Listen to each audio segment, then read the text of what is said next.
Amados, vamos abrir a palavra de Deus na carta de Tiago, capítulo 3. Tiago, capítulo 3.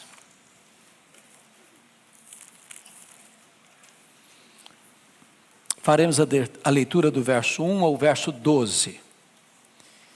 E peço a gentileza de, após a leitura do texto, permanecer com a sua Bíblia aberta nesta passagem. Meus irmãos, não vos torneis muitos de vós mestres, sabendo que havemos de receber maior juízo. Porque todos tropeçamos em muitas coisas. Se alguém não tropeçar no falar, é perfeito varão, capaz de refrear também todo o corpo. Ora, se pomos freios na boca dos cavalos para nos obedecerem, também lhes dirigimos o corpo inteiro. Observai igualmente os navios, que sendo tão grandes e batidos de rijos ventos, por um pequeníssimo leme, são dirigidos para onde queira o impulso do timoneiro. Assim também a língua, pequeno órgão, se gaba de grandes coisas. Vede como uma fagulha põe em brasas tão grande selva. Ora, a língua é fogo, é mundo de iniquidade. A língua está situada entre os membros do nosso corpo e contamina o corpo inteiro.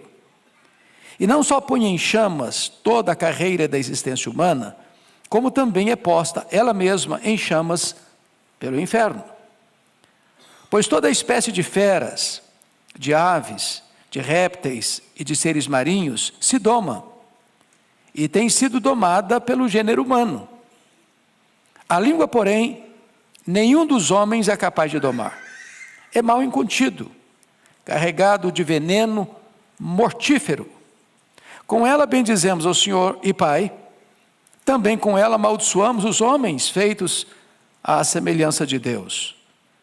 De uma só boca procede bênção e maldição. Meus irmãos, não é conveniente que estas coisas sejam assim. Acaso pode a fonte jorrar do mesmo lugar o que é doce e o que é amargoso? Acaso, meus irmãos, pode a figueira produzir azeitonas ou a videira figos? Tampouco fonte de água salgada pode dar água doce. Eu quero meditar com os meus amados sobre o tema cuidado com a sua língua. Cuidado com a sua língua. Bom, esse Tiago que escreve esta carta não é o Tiago apóstolo. O Tiago apóstolo foi assassinado em Jerusalém por ordem do rei Agripa I. Esse Tiago aqui é o filho de Maria, é o irmão de Jesus, que foi convertido apenas após a ressurreição de Jesus, e que se tornou um líder da igreja de Jerusalém. Inclusive foi ele quem presidiu o primeiro concílio da igreja em Jerusalém, conforme relatado em Atos capítulo 15. Tiago é considerado o livro de Provérbios do Novo Testamento. Talvez a carta mais prática que nós temos no Novo Testamento. Os historiadores dizem que Tiago foi um homem de oração a ponto de ser chamado o homem de joelhos de camelo. Tal a forma com que ele orava de joelhos, que engrossou seus joelhos, e ele era esse homem prático, por isso homem de oração. Nesta carta, ele carrega as tintas para enfatizar que o cristianismo prático passa pela nossa comunicação, passa pelo uso da língua. Se não, vejamos, olha aí capítulo 1, verso 19 comigo, e peço que você leia essa passagem comigo, toda a igreja comigo, Tiago 1,19, vamos juntos? Sabeis estas coisas, meus amados irmãos, todo homem, pois, esteja pronto para ouvir, tardio para falar, tardio para se irar. Então, o primeiro conselho dele na carta é: seja tardio para falar, pense melhor, pense bem. A língua é o megafone do coração. A língua só fala o que é produzido no coração. Então, reflita antes de falar. Segundo conselho, olha comigo capítulo 1, verso 26, vamos todos ler. Se alguém supõe ser religioso, deixando de refrear a língua, antes enganando o próprio coração, a sua religião é vã. Por que você engana o coração? Porque se você não refreia a língua e está dizendo meu coração é bom, mas a língua é má, tem uma incoerência aí, você está enganando a você mesmo. A língua é como esse painel do seu carro, é um espelho. Ele só vai reproduzir o que está programado. Você programa no seu celular, ele aparece no espelho. O coração é a fonte, a língua é o megafone do que é produzido no coração. Então, se você não refreia a sua língua, então a sua religião é de boca para fora, não é sincera, não é verdadeira, porque tudo emana e procede do coração. Vamos dar uma olhadinha agora no capítulo 4, verso 11. Olha aí comigo e vamos ler juntos. Vamos lá? Irmãos, não faleis mal uns dos outros. Aquele que fala mal do irmão, ou julga seu irmão, fala mal da lei, e julga a lei.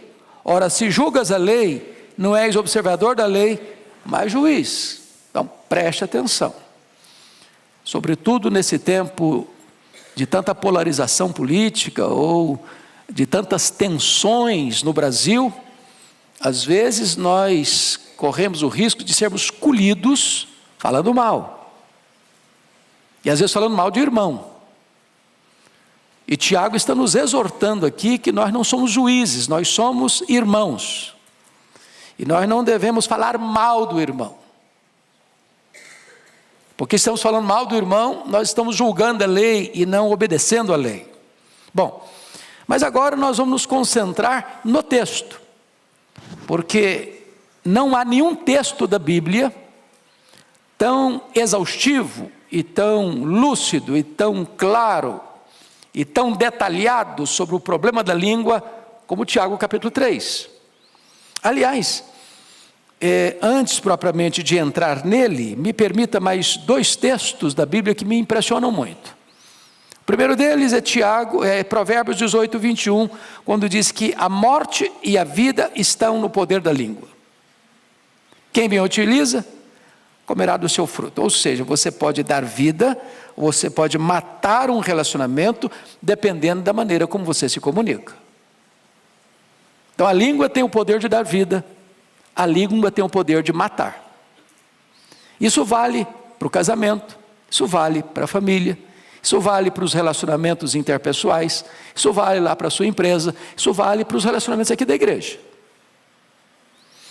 Mas o outro texto, irmãos, para mim é um dos mais complexos, eu até gravei esta semana um texto sobre ele, e eu gostaria que você olhasse comigo, Provérbios 6, dá uma olhadinha aí, versículos 16 a 19, todo pecado é abominação para Deus, não há pecadão, pecadinho, todo pecado é grave e é maligníssimo, mas há pecados que têm consequências mais graves,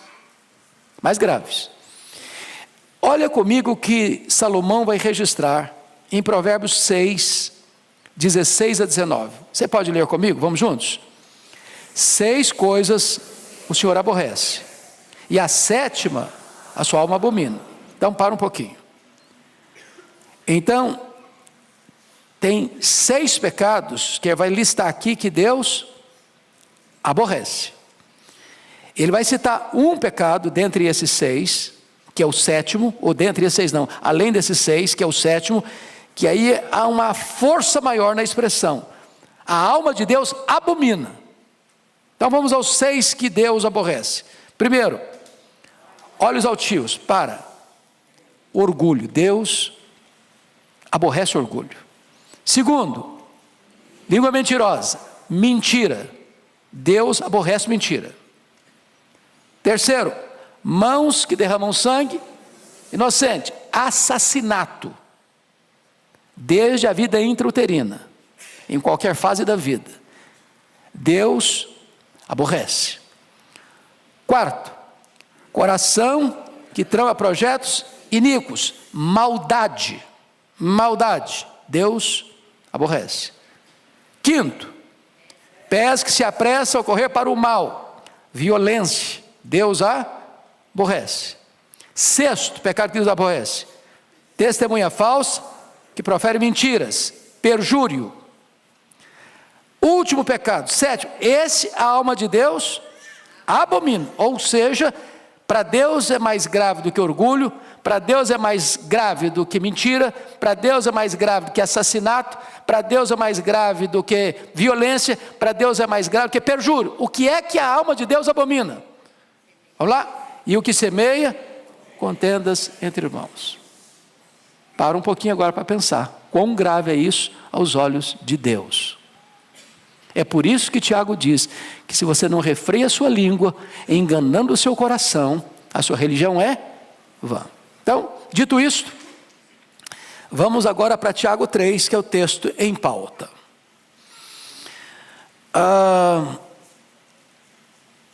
Começando com o verso 1, ele se dirige à igreja assim: meus irmãos. Quem são os meus irmãos? Capítulo 1, versículo 1. Ele está se dirigindo às 12 tribos que se encontram na dispersão. Então é gente que está passando por lutas na vida. Quando você está passando por lutas na vida, sobretudo injustiça, porque dispersão significa que o cara teve a sua casa saqueada, seus bens sequestrados, ele está perambulando pelo mundo, ele está passando uma situação difícil, e ele então se dirige a essa comunidade, diz: meus irmãos, não vos torneis muitos de vós mestres, sabendo que havemos de receber maior juízo. O que ele está dizendo? Que se você ocupa uma posição de destaque, de liderança, a régua vai ficar lá em cima. Quanto mais conhecimento, quanto mais responsabilidade, quanto mais liderança você exerce, maior é o grau de responsabilidade que vai se requerer de você, no trato da sua comunicação.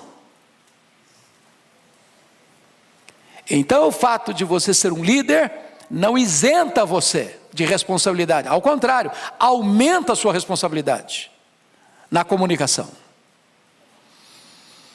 Vamos ao verso 2. Leia comigo o verso 2. Porque todos tropeçamos em muitas coisas. Se alguém não tropeça no falar, é perfeito varão, capaz de refrear também todo o corpo. Primeiro, Tiago está admitindo aqui que não tem ninguém que sobra, que fica como exceção no critério de não pecar, de não tropeçar. Ele diz todos. Então, o líder e o liderado, o maduro na fé e o neófito, todos tropeçamos. E ele diz em algumas coisas?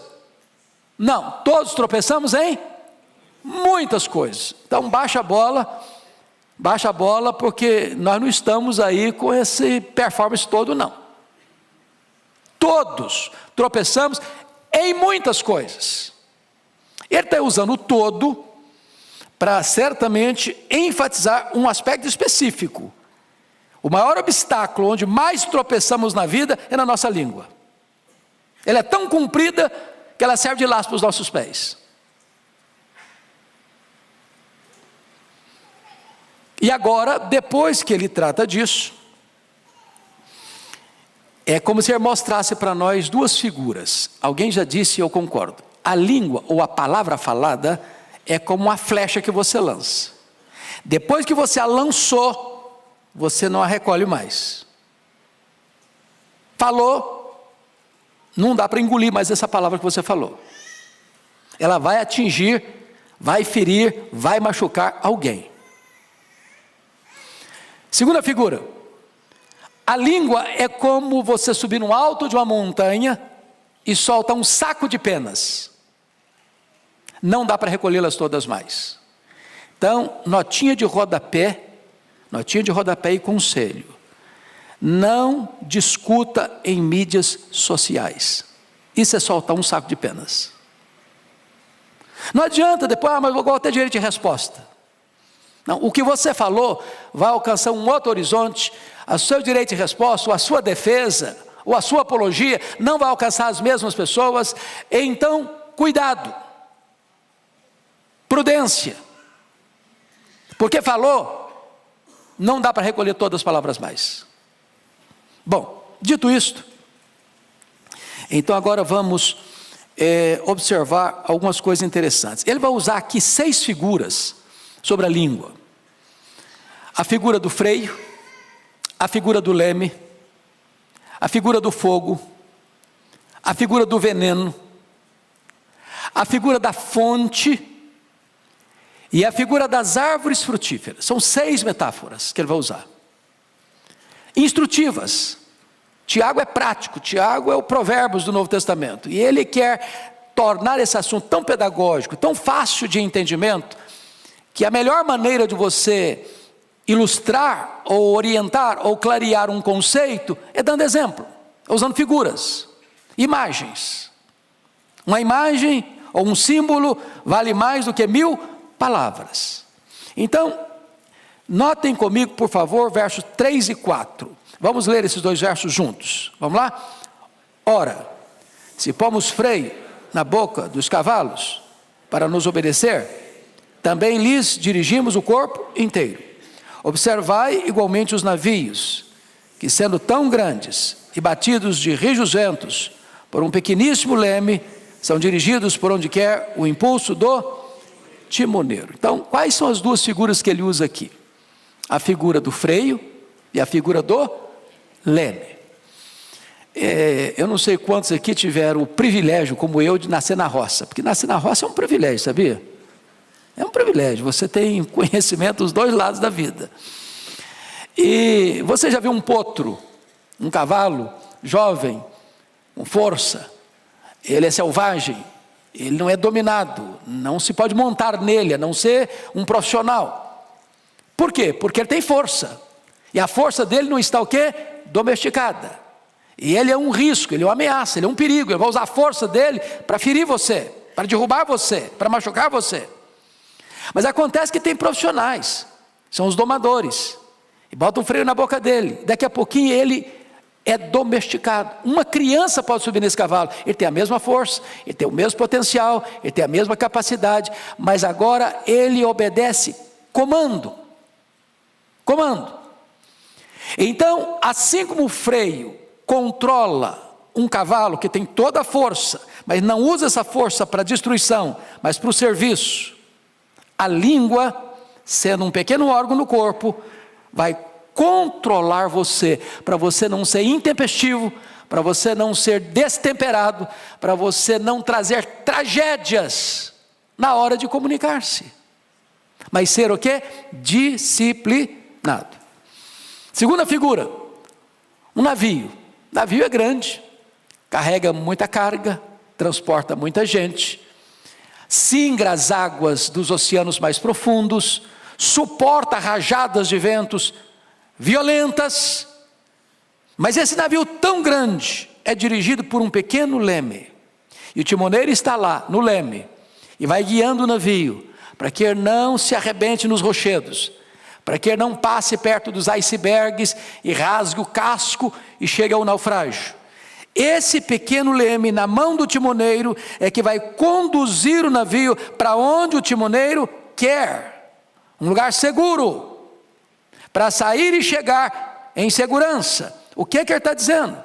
Que a nossa língua tem o poder de nos dirigir no meio das tempestades da vida, para não nos arrebentarmos nos rochedos da história, para não sermos feridos e nem ferirmos alguém com a nossa língua. Se você controla a língua, você tem bênção sobre você, e bênção na vida dos outros. Deixa eu ilustrar como a fala pode ser abençoadora. Eu acho que todos vocês já leram e conhecem a história do pastor batista Martin Luther King, pastor batista, em Montgomery, no estado do Alabama. Ele se levanta em 1960 para combater de forma pacífica o problema da segregação racial nos Estados Unidos. E vocês se lembram do famoso discurso dele, I have a dream, eu tenho um sonho, proferido no Memorial de Lincoln, em 1963, onde ele diz que O sonho dele é que um dia os seus filhos fossem julgados pelo seu caráter e não pela cor da sua pele. Isso leva então os Estados Unidos, no ano seguinte, 1964, a sancionar a lei, acabando com a questão da segregação racial, e nesse mesmo ano ele recebe o título de Prêmio Nobel da Paz. Ele vem a ser assassinado no dia 4 de abril de 1968, em Memphis, no Tennessee, mas a causa pela qual ele se levantou e usou a sua língua para comunicar essa mensagem, trouxe uma grande vitória para o povo da América. Você pode usar a sua língua para transformar o local, para mudar o ambiente, para abençoar a nação. Como você pode usar a sua língua também para semear contendas e guerras e tragédias. E a história está eivada de exemplos dessas tragédias. Vamos à segunda figura nos versos 5 a 6. Leia comigo, por favor, 5 e 6.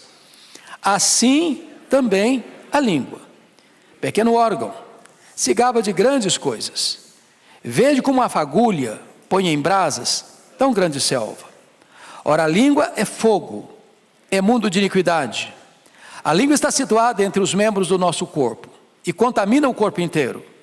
E não só põe em chamas toda a carreira da existência humana, como também é posta ela mesma em chamas pelo inferno. Então agora ele está usando duas figuras. Ele está usando a figura do fogo. E lá no versículo 8 é que vai usar a figura do veneno. Eu não vou explorar aqui por enquanto.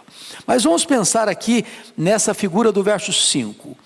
Vede como uma fagulha põe em brasas tão grande selva. Vocês certamente estão acompanhando e acompanhar, graças a Deus as chuvas estão chegando, mas nós vivemos meses agora, um mês e pouco, uma das maiores tragédias do Brasil. Um incêndio criminoso que atinge o Brasil de norte a sul, de leste a oeste. E vocês acompanharam que muitas pessoas fizeram isso propositadamente, acendendo um isqueiro, ou jogando uma guimba de cigarro, queimando pastagens, matando o gado, queimando lavouras, destruindo florestas, apenas um risco de um palito de fósforo que você sopra e apaga, ou um isqueiro que você acende para acender um cigarro, acender um fogo num fogareiro, pode gerar um incêndio de proporções terríveis, devastadoras, causando morte, destruição, prejuízo. Talvez nós pudéssemos usar um segundo exemplo, que vocês também devem ter informação. O incêndio que aconteceu no dia 8 a 10 de outubro de 1971 em Chicago, quando Moody fazia lá uma cruzada. Para vocês terem uma ideia da gravidade desse incêndio, 100 mil casas atingidas, 17.500 prédios atingidos, centenas de pessoas mortas. Um incêndio que começou num estábulo, coisa pequena, mas que ganhou proporções devastadoras. Ou poderíamos ainda citar o incêndio de 17 a 24 de julho do ano 64, na capital do Império Romano, a cidade de Roma, quando dos 14 bairros de Roma, 10 foram devastados pelas chamas. O que Tiago está nos informando? Que uma palavra mal colocada, mal dita, ou bota junto, maldita, ela pode ter uma destruição devastadora. Uma palavra maligna, maldosa, uma espécie de assassinato de reputação. Pode macular a honra de uma pessoa, pode destruir a imagem de uma pessoa, pode provocar uma guerra, pode provocar separação, pode trazer consequências absolutamente destruidoras na vida de pessoas, de instituições, de igrejas, até de uma nação. Então, é necessário ter esta percepção. Versículo 6, veja comigo o que Tiago vai dizer. Além da língua ser uma fagulha de fogo, ele vai dizer que a língua contamina e destrói. Versículo 6, ora, a língua é fogo. Preste atenção, ele não diz que a língua é como fogo. Agora ele não está ilustrando, agora está fazendo uma afirmação. A língua é fogo. Fogo queima, fogo dói, fogo destrói, fogo mata. A língua é fogo. Mas ela não é apenas fogo, ela é o quê? Mundo de iniquidade. Ela contamina o corpo inteiro. A língua está situada entre os membros do nosso corpo e contamina o corpo inteiro. O veneno que está na língua vaza, espreme, esguicha para o corpo inteiro. Alguém já disse que a fera mais peçonhenta do mundo está escondida atrás da toca dos dentes. Pensa numa cobra venenosa. A língua é mais venenosa. Pensa num fogaréu. A língua é um fogo mais perigoso ainda. Agora veja você a afirmação. E não só põe em chamas a carreira da existência humana. Você já pensou que é isso? Ele está dizendo, a língua mata. Quantos assassinatos, irmãos, surgiram na história? Quantas guerras, levando milhares de pessoas à morte, foram produzidas pela língua, pela mentira, pelo perjúrio, pela falsa acusação, pela maledicência, pela fofoca. Ela põe fim à existência da carreira humana, ou seja, ela mata, ela destrói. Agora o que vai acontecer com ela? Versículo 6, como também é posta ela mesma em chamas pelo inferno, ou seja, ela condena ao inferno a própria pessoa que fala. A pessoa que fala é um instrumento do inimigo, e ela arrasta a própria pessoa para a destruição do inferno. Então, ela contamina e destrói. Então, ela é fogo, é uma fagulha pequena que incendeia uma selva, ela contamina e destrói. Terceiro lugar, a língua é indomável. Vamos ao verso 7 e 8, leia comigo por favor. Pois toda espécie de feras, de aves, de répteis, de seres marinhos, se doma, tem sido domada pelo gênero humano. A língua, porém, nenhum dos homens é capaz de domar. É mal incontido, carregado de veneno mortífero. Vamos pegar só até impossível de domar. Então, ele está usando aqui uma possibilidade, um fato, uma realidade. Deus criou o homem, colocou o homem no jardim, deu ao homem a capacidade de dar nome aos animais e mais, de dominar sobre as aves dos céus, sobre os animais da terra e sobre os peixes do mar.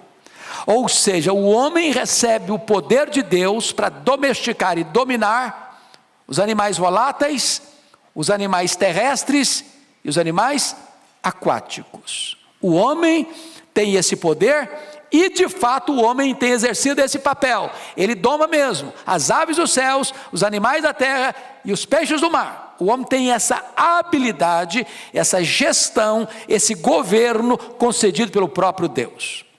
Agora, depois de fazer essa declaração tão ampla, ele diz assim: a língua, porém, nenhum dos homens é capaz de domar. Quantos homens não conseguem domar a língua? Quantos? Nenhum. Então, baixa a bola de novo. Nenhuma pessoa nesse auditório, nem nas milhares de pessoas que estão nos assistindo, pode cruzar os braços. Isso aí não tem nada a ver comigo. Eu sou um perfeito varão que nunca tropecei na minha língua. Quem de nós ousa dizer que nunca errou?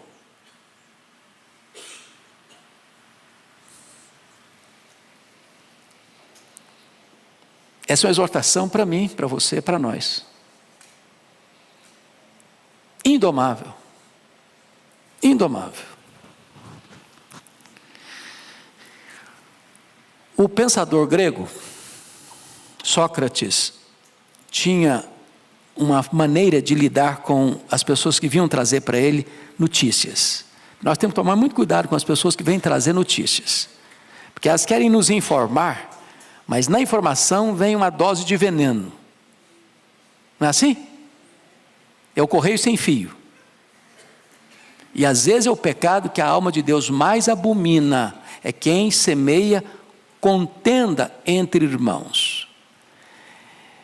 E às vezes essa piedosa informação acontece até na reunião de oração, sabia? Tem que orar pelo fulano. O fulano está encrencado. Aí conta a história do fulano. Arrebenta com o fulano. Destrói a reputação dele. Joga farinha no ventilador, para depois dizer que está pedindo oração. Cuidado, cuidado, muito cuidado. Então, o Sócrates diz o seguinte: quando alguém chegava com um comentário para ele, falou que tinha que passar por 3 peneiras. O cara veio trazer um comentário para você. A primeira pergunta: isso é verdade? Eu ouvi que é verdade. Bom, então você não tem certeza. Me contaram. Bom, então você está recebendo informação de segunda mão. Segunda peneira: você já falou isso para a pessoa? Você está trazendo informação da outra pessoa, já falou com ela? Se não falou com ela, não vem falar para mim. Ela que tem que saber. É sobre a vida dela. Terceira peneira: isso vai ajudar a resolver o problema? Você me contar? Porque se não vai ajudar, nem me conte, não tem interesse em saber. Bom, esse cara não era crente, mas o conselho serve. O conselho serve. É verdade? Você já falou para a pessoa? Isso vai ajudar a resolver o problema? Então, cuidado com essa língua que é rebelde, é um cavalo que não se doma, é um navio sem leme. Cuidado. Mas aí ele vai usar uma outra figura agora, como disse para vocês, que é a figura do fogo e a figura do veneno. Olha o versículo 8, parte B. É mal incontido, carregado de veneno, o quê? Mortífero. Tem veneno que ele é mais ou menos mortífero. A pessoa fica doente, mas não morre de imediato. Agora, se você tomar um copo de arsênico, vai cair mesmo. Vai morrer mesmo. Então, o que ele está usando? As duas figuras que ele está usando? É que tanto o fogo quanto o veneno são 2 instrumentos de quê? De destruição. De destruição. E ele está usando essas 2 figuras para dizer para você que a língua tem esse poder destrutivo. Uma pequena dose mata e destrói. Mas ele vai usar uma 5ª figura aqui ainda. Versículo 9 e 10. A língua é incoerente. Leia comigo o versículo 9 e 10. Vamos lá? Com ela bendizemos ao Senhor e Pai. Também com ela amaldiçoamos os homens, feitos à semelhança de Deus. De uma só boca procede bênção e maldição. Meus irmãos, não é conveniente que essas coisas sejam assim. Então, ele está usando aqui 2 realidades e dando um conselho. Quais são as 2 realidades? É que a língua é incoerente. Como assim incoerente? Com ela nós bendizemos a Deus. Aqui no culto público. Ali no pátio. Ali embaixo, a gente já fala mal do irmão.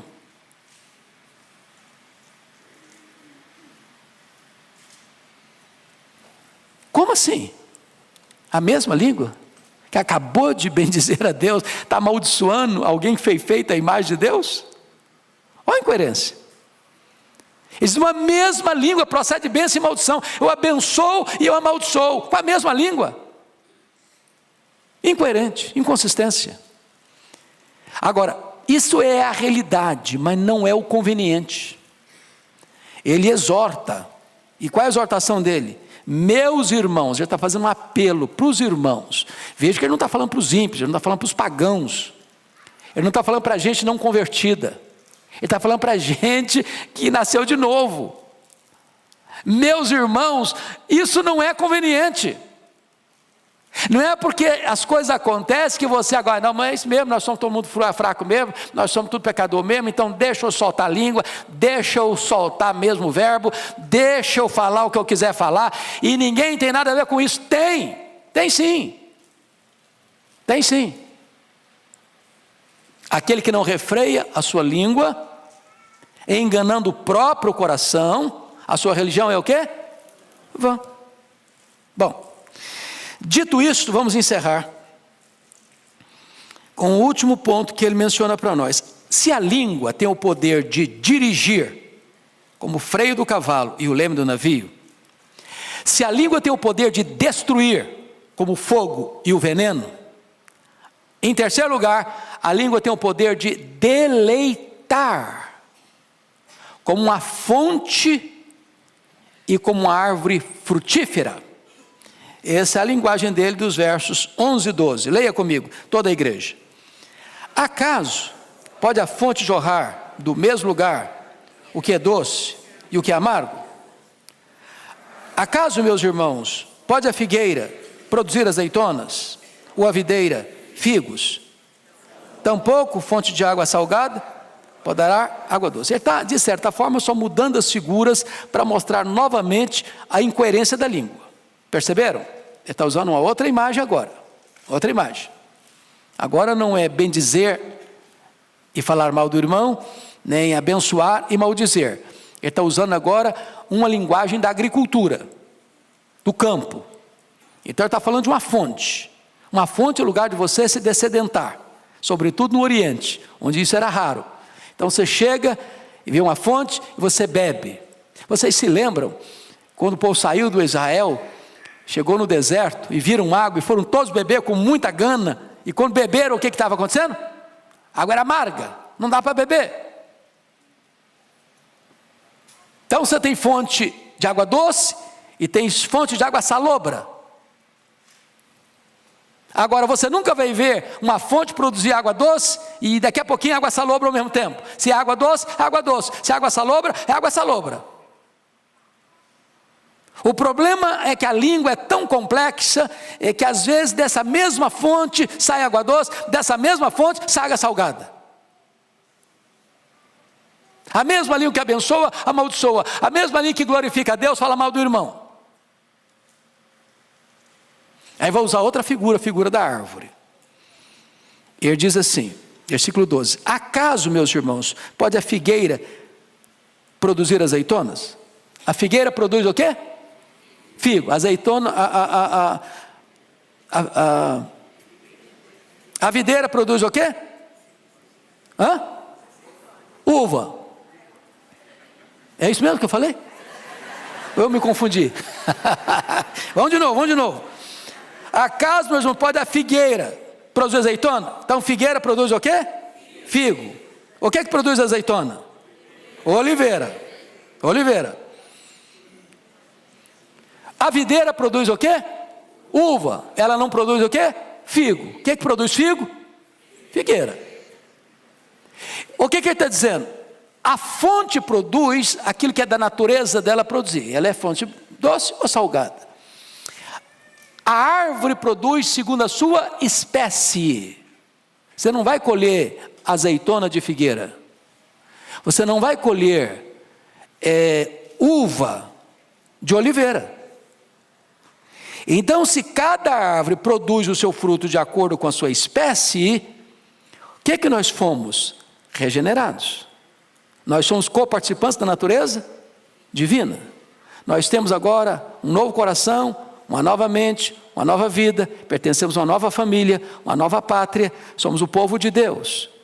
E aí ele está concluindo dizendo o seguinte: assim como é incoerente com a mesma boca você exaltar a Deus e falar mal do irmão, com a mesma boca você abençoar e amaldiçoar, assim como é incoerente, ele diz, uma figueira produzir azeitona e uma videira produzir figo, porque foge à natureza da árvore, também ele diz assim, tampouco fonte de água salgada pode dar água doce. Ele encerra não favorecendo a ideia de que vamos continuar sendo incoerentes. Ele encerra dizendo, não é conveniente, gente, não é conveniente. Então, que Deus tenha misericórdia de nós, né? Que Deus tenha misericórdia de nós.